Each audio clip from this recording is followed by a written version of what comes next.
Dear students, आज मैं fourth same mechanical engineering के छात्रों के लिए चैप्टर 8 यानी कंपोनेंट्स ऑफ हाइड्रोलिक सिस्टम का शेष भाग मतलब जो रिमेनिंग चीज़ें हैं और पढ़ाएंगे।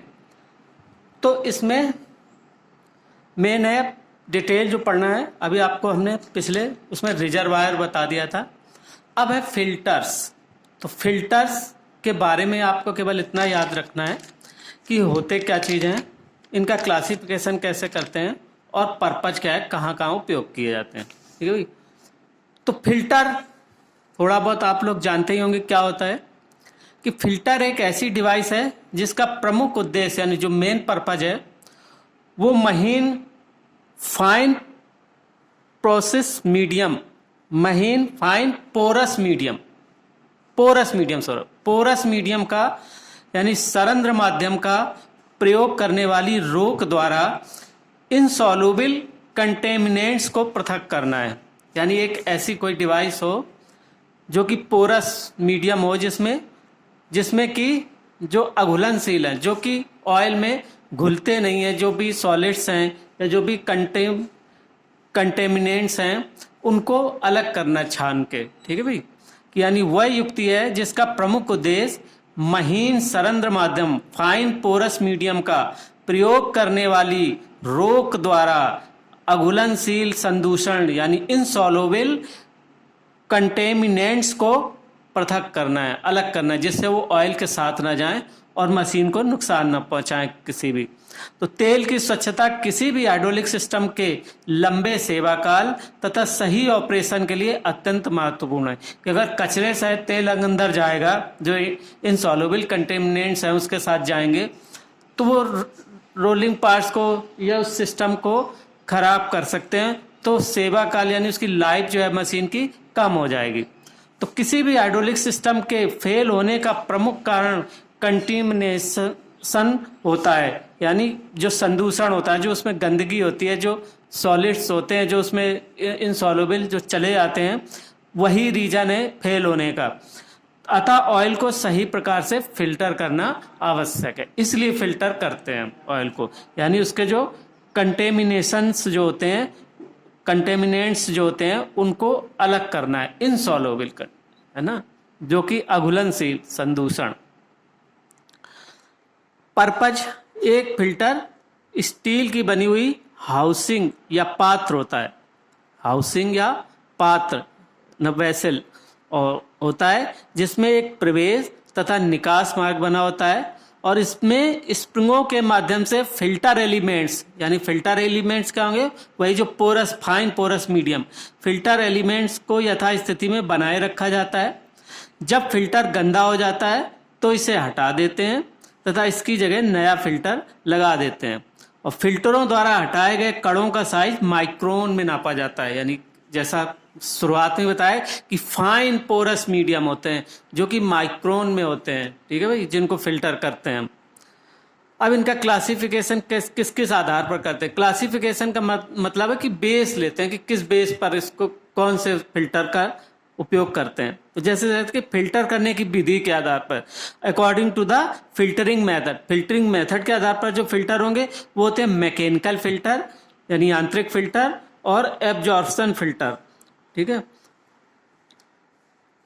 और एक एब्जॉर्वेंट फिल्टर्स। ठीक है, mechanical filter, absorption filter and absorbent filters. तो देखो, मैकेनिकल फिल्टर, इस प्रकार के फिल्टरों में धातु या कपड़े की जाली की एक श्रेणी बनी होती है।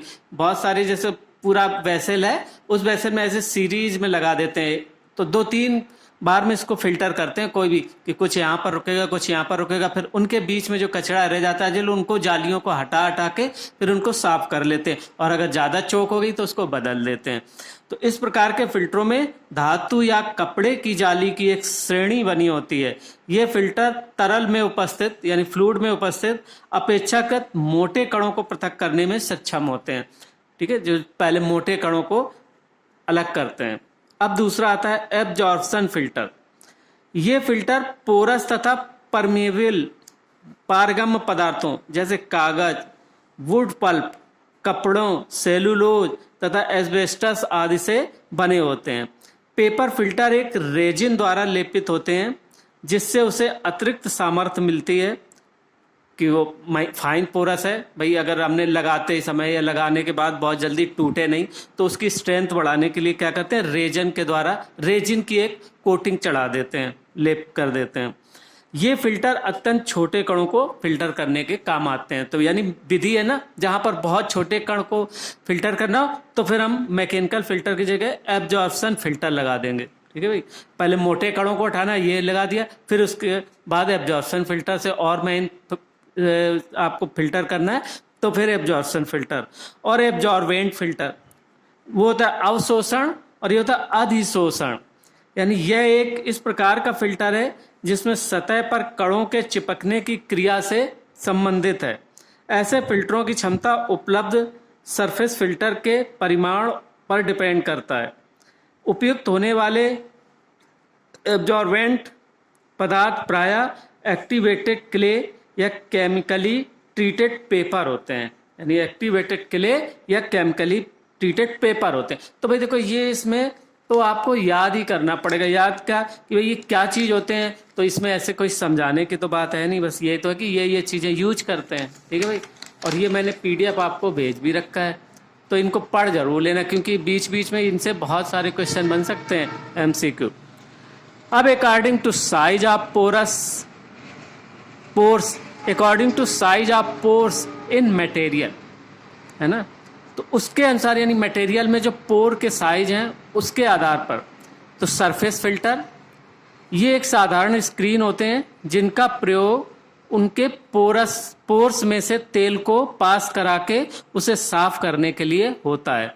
यानी उसके पोर्स में से ऑयल को पास कराते हैं। यह स्क्रीन बहुत पतली होती है और गंदे अवांछित कणों को स्क्रीन की ऊपरी सतह पर एकत्र किया जाता है। जब तेल उसमें से गुजारा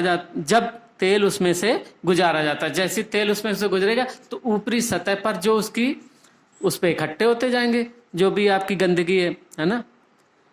फिर आते डीप फिल्टर, गहरे फिल्टर।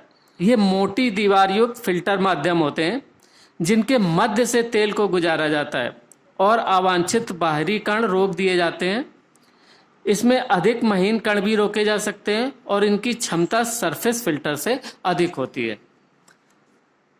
अब आते हैं तीसरा जो क्लासिफिकेशन का आधार है, according to the location of filter, यानी फिल्टर की स्थिति के आधार पर कि फिल्टर उस हाइड्रोलिक सिस्टम में जो ऑयल पावर सिस्टम है वो कहाँ पर लगाया जा रहा है। तो एक होता है इनटेक और इनलाइन फिल्टर, यानी इसे सक्शन लाइन फिल्टर भी कहते हैं। ये फिल्टर पंप से पहले लगाए जाते हैं, यानी पंप में जब सक्शन हो रहा हो, पंप में पहले सक्शन करते हैं फिर उसका प्रेशर बढ़ाते हैं कंप्रेशन करके। तो यानी ये सक्शन, इसीलिए इनको सक्शन फिल्टर भी कहते हैं, यानी पंप से पहले लगाए जाते हैं, जिससे कि तेल में उपस्थित संदूषण यानी कंटेमिनेंट्स से पंप को बचाया जा सके। ये फिल्टर लो प्रेशर ड्रॉप देने के लिए डिजाइन किए जाते हैं, अन्यथा ये पंप टैंक से द्रव खींचने में सक्षम नहीं होगा, क्योंकि टैंक से जो पंप में जो टैंक से ऑयल खींचा जाएगा, रिजर्वायर से ऑयल खींचा जाएगा, वो किसके कारण होता है, ड्यू टू वैक्यूम क्रिएट होता है। तो जब वैक्यूम कब क्रिएट होता है, जब प्रेशर लो किया जाएगा। तो इसीलिए ये फिल्टर लो प्रेशर ड्रॉप देने के लिए डिजाइन किए जाते हैं, जिससे कि सक्शन हो सके। फिल्टर के पास लो प्रेशर ड्रॉप प्राप्त करने के लिए एक कोर्स मैश रुक्ष जाली लगाई जाती है। ये फिल्टर सूक्ष्म कणों को फिल्टर नहीं कर पाते, जो बहुत महीन फाइन पार्टिकल्स होंगे उनको नहीं फिल्टर कर सकते। अब आता है प्रेशर लाइन फिल्टर, दाब लाइन फिल्टर, यानी जिसको लाइन में लगाएंगे जहां पर प्रेशर हो। इसे हाई प्रेशर फिल्टर भी कहते हैं। ये पंप के ठीक बाद में लगाए जाते हैं, क्योंकि पंप के बाद जो लिक्विड होगा क्या होगा, उसका प्रेशर बढ़ चुका होगा, इसीलिए इनको प्रेशर लाइन फिल्टर कहते हैं, जिससे कि वाल्वों तथा गति करने वाले अंगों को सुरक्षित रखा जा सके तथा महीन और छोटी जाली का प्रयोग हो सके। अब आता है रिटर्न लाइन फिल्टर, वापसी लाइन फिल्टर, यानी एक तो इनटेक से पहले लगाए जाते हैं, सक्शन से पहले सक्शन फिल्टर, एक लाइन में लगाए जाते हैं जो प्रेशर लाइन फिल्टर कहते हैं, और एक है रिटर्न लाइन फिल्टर, यानी अकॉर्डिंग टू लोकेशन है ना। लोकेशन क्या होगी, पंप में एंटर करेगा, उसके बाद हाइड्रोलिक सिस्टम में जाएगा जो लाइन में प्रेशर में, और फिर जब वर्क करके वापस भी आएगा तो वापस वहाँ की जो गंदगी है उसको साफ करना है, तो उसके लिए रिटर्न लाइन फिल्टर भी उपयोग करते हैं। ये फिल्टर प्रेशर रिलीफ वाल्व तथा एक्चुएटर से वापस लौटते हुए तेल की फिल्टरिंग करते हैं। ठीक है, ये प्रायः टैंक से ठीक पहले लगाए जाते हैं। इसमें अपेक्षाकृत हाई प्रेशर ड्रॉप हो सकता है। देखो भाई तीन ही स्थिति हो सकती हैं, या तो पंप में प्रवेश करने से पहले जिसे हम सक्शन फिल्टर कहेंगे, फिर जब पंप के बाद जो लाइन में जाएगा ऑयल जो कि हमें यूज के लिए ले जाने हैं जिस मशीन में, उस लाइन पर लगाएंगे, that is called the pressure line filter. और जब वापसी होगी रिलीफ वाल्व के अथवा एक्चुएटर से वापस लौटते समय, उस समय जो फिल्टरिंग करना है, तो that is called the return line filter. ठीक है, तो ये हो गया उसके जो यूज करते हैं उस सिस्टम में। अब आता on the basis of quantity of oil to be filter, कितनी क्वांटिटी फिल्टर कर रहे हैं, हर एक की अलग अलग होगी। तो इसके लिए क्या होता है, फुल फ्लो फिल्टर यानी पूर्ण प्रवाह फिल्टर। इस प्रकार के फिल्टर में संपूर्ण तेल को फिल्टर किया जाता है, यानी फिल्टर एलिमेंट के इनलेट पर तेल का समस्त प्रवाह प्रवेश करना चाहिए तथा फिल्टर एलिमेंट से संपूर्ण रूप से गुजरते हुए आउटलेट से बाहर निकलना चाहिए। यह एक एफिशिएंट फिल्टर है, लेकिन इसमें हाई प्रेशर ड्रॉप भी होता है, एक ये भी डिसएडवांटेज भी है। तो अब हम करते हैं समानुपाती फिल्टर, प्रोपोर्शनल फिल्टर, यानी इसे बाईपास फिल्टर भी कहते हैं। कुछ हाइड्रोलिक सिस्टम में तेल का कुछ भाग ही फिल्टर से गुजरता है, संपूर्ण आयतन नहीं गुजरता। मुख्य भाग एक संकरे रास्ते से बिना फिल्टर हुए सीधे ही गुजार दिया जाता है। इस फिल्टर को अलग से एक ड्रेन लाइन में लगाया जाता है। ठीक है, तो अब तो ये सब उपयोग के आधार पर, यानी on the basis of quantity of oil to be, इसमें पूर्ण प्रवाह फिल्टर यानी सारी की सारी जहां पर हमें फिल्टर करने की जरूरत हो वहां पर ये वाला उपयोग करेंगे, और जहां पर कुछ आयतन को करना है, कुछ को यूं ही गुजारना है, तो वहां पर इस समानुपाती फिल्टर का उपयोग कर देंगे। अब on the basis of use के आधार पर तो वही pressure filter, vacuum filter and centrifugal filter. देखो प्रेशर फिल्टर जो कि ऑनलाइन फिल्टर में भी इसका एग्जाम्पल है, वैक्यूम फिल्टर जो सक्शन फिल्टर है जो अभी इससे पहले बताया था वो इसका एग्जाम्पल है, और सेंट्रीफ्यूगल फिल्टर जो कि रिटर्न फिल्टर होता है, ऑलमोस्ट वो ये वाला फिल्टर होता है। तो ये on the basis of use, तो तीनों यूज होंगे भाई। देखो प्रेशर होगा, वैक्यूम क्रिएट होगा, और या तो ऑनलाइन ऑपरेशन होगा उसका चलेगा। तो ये फिल्टर है भैया, थ्योरेटिकल है सारा, इसको पढ़ लेना, जितना मैंने पीडीएफ दिया है उसको एक एक लाइन ठीक से पढ़ लेना, पर्पस पता होना चाहिए। अब आती सील्स एंड पैकिंग। देखो बहुत सारे हाइड्रोलिक सिस्टम में असेंबली करते हैं, कोई पार्ट किसी से जोड़ते हैं, कहीं जोड़ते हैं, तो कहीं से लीकेज रोकने के लिए वहां पर हम सीलिंग और पैकिंग मटेरियल यूज करते हैं। यानी सभी हाइड्रोलिक सिस्टम की लीकेज एक प्रमुख समस्या है, क्योंकि लीकेज होगा तो हाइड्रोलिक सिस्टम पूरी एफिशिएंसी से काम नहीं कर पाएगा। इससे सिस्टम की एफिशिएंसी घटती है तथा पावर लॉसेस में भी वृद्धि होती है। तो अतः हाइड्रोलिक सिस्टम में सीलिंग डिवाइसेस का प्रयोग करके हम एफिशिएंसी को बढ़ाते हैं तथा पावर लॉसेस को कम करते हैं। मेन पर्पस जो सील्स एंड पैकिंग का क्या होता है कि हमें उस सिस्टम की एफिशिएंसी बढ़ाना और पावर लॉसेस को कम करना। पावर लॉस कम होंगे, वर्क अच्छा होगा, ज्यादा पावर मिलेगी, तो नेचुरली एफिशिएंसी भी बढ़ेगी। तो वायु या द्रव को अंदर जाने या बाहर निकालने से रोकने के लिए जो होल्स हैं उनको चारों तरफ से भरना या बंद करना ही सील कहलाता है। कि जहां हमने मान लो ग्लैंड लगाई हुई है, कहीं पर हमने बॉल्ब लगाया हुआ है, तब उसके साइड में जरा सा भी अगर जो पोर हैं उनको हम पैक करना होगा, जिससे कि एयर का लीकेज ना हो या फ्लूइड का लीकेज ना हो, तो उसको हम पैक करते हैं, उसी को हम कहते हैं सील। अब सिलेंडर में पिस्टन या प्लंजर के एक ओर से दूसरी ओर द्रव प्रवाह को रोकने के लिए पिस्टन, प्लंजर या सिलेंडर पर पैकिंग लगाई जाती है। सिलेंडर से बाहर पिस्टन रॉड से होकर द्रव के लीकेज को रोकने के लिए, भाई बाहर से जब प्राइम मूवर से पिस्टन रॉड को पिस्टन से कनेक्ट करते हैं तो उसके बीच में थोड़ा सा गैप हो, उसको भी भरना होता है, के लिए ग्लैंड आदि का प्रयोग करते हैं। द्रव के लीकेज को रोकने के लिए पिस्टन पर फाइबरस पैकिंग, रेशेदार पैकिंग के छल्ले भी चढ़े रहते हैं। देखा होगा आपने, ऐसे जो वासर, जिनको वासर टाइप के ऐसे छल्ले भी चढ़ा के फिर नट बोल्ट से कस देते हैं, तो बीच में जो है वो पैकिंग हो जाती है, अच्छे से लीकेज नहीं होगा। क्लासिफिकेशन ऑफ हाइड्रोलिक सील्स, इनका वर्गीकरण कैसे करते हैं? वर्गीकरण का मतलब वही है कि कहीं नेचर है, कहीं वर्किंग है, कहीं यूज है, उनका बेस लेते हैं मतलब कोई। तो according to the method of sealing, यानी सीलिंग की विधि के आधार पर कौन कौन से मटेरियल होते हैं, यानी पॉजिटिव सीलिंग और नॉन पॉजिटिव सीलिंग। तो पॉजिटिव सील तरल या तेल की छोटी सी मात्रा भी बाहर निकलने से बचाती है। धनात्मक सील किसी भी प्रकार की लीकेज, चाहे वह एक्सटर्नल हो या इंटरनल, को नहीं होने देती। जबकि एक नॉन पॉजिटिव सीलिंग आंतरिक लीकेज की एक बहुत छोटी सी मात्रा, जैसे कि एक स्नेहन फिल्म बनाने हेतु पिस्टन में दिया गया अवकाश के कारण ही अनुमति देती है। अब आता है according to the relative motion existing between the seals and other part, यानी जो सील्स हमने लगाया और दूसरे पार्ट है उनके बीच में रिलेटिव मोशन हो रही है। जैसे कि पिस्टन रॉड है और पिस्टन से जुड़ा हुआ है, उसके बीच में जो ग्लैंड्स और पैकिंग लगाई जाती हैं, तो उसके आधार पर देखो, उनके आधार पर according to the relative motion existing between the seals and other part, दूसरे पार्ट और सील्स के बीच में जो रिलेटिव मोशन हो रही है, तो इसके आधार पर एक स्टैटिक सील और डायनामिक सील।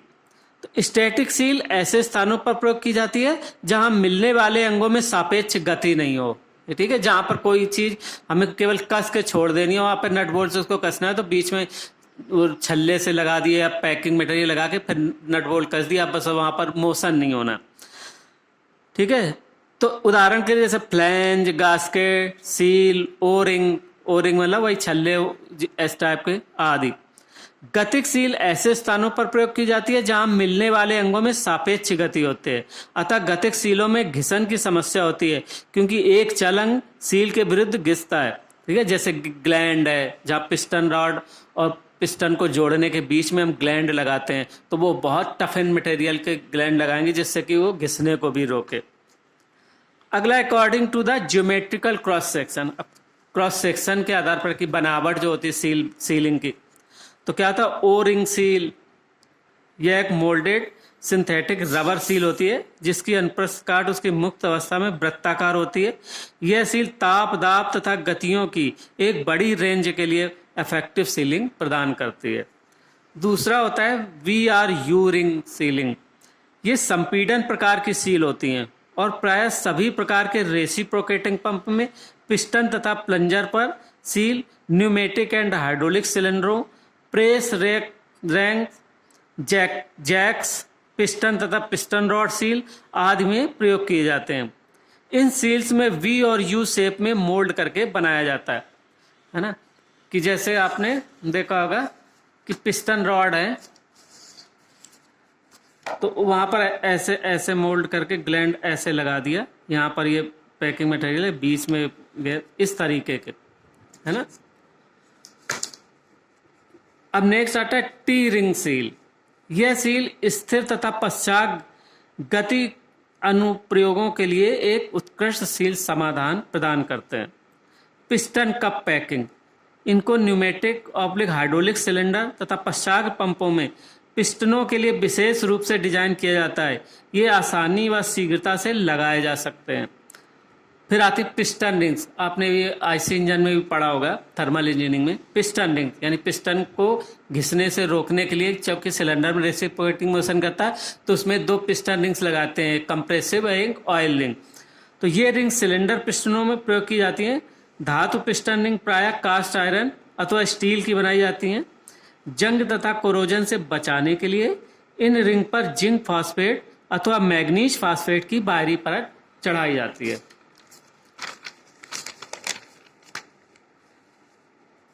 अब एक आता है वाइपर रिंग्स। यह वह सील है जिसकी डिजाइन सिलेंडर में प्रवेश करने वाले बाहरी एब्रेसिव और कोरेसिव मटेरियल्स को रोकने के लिए किया जाता है। तो भाई इन सबका केवल पर्पज है कि कौन कौन सी सील होती है, किस किस के आधार पर वर्गीकरण किया जाता है और उनका कहाँ कहाँ उपयोग होता है, ठीक है।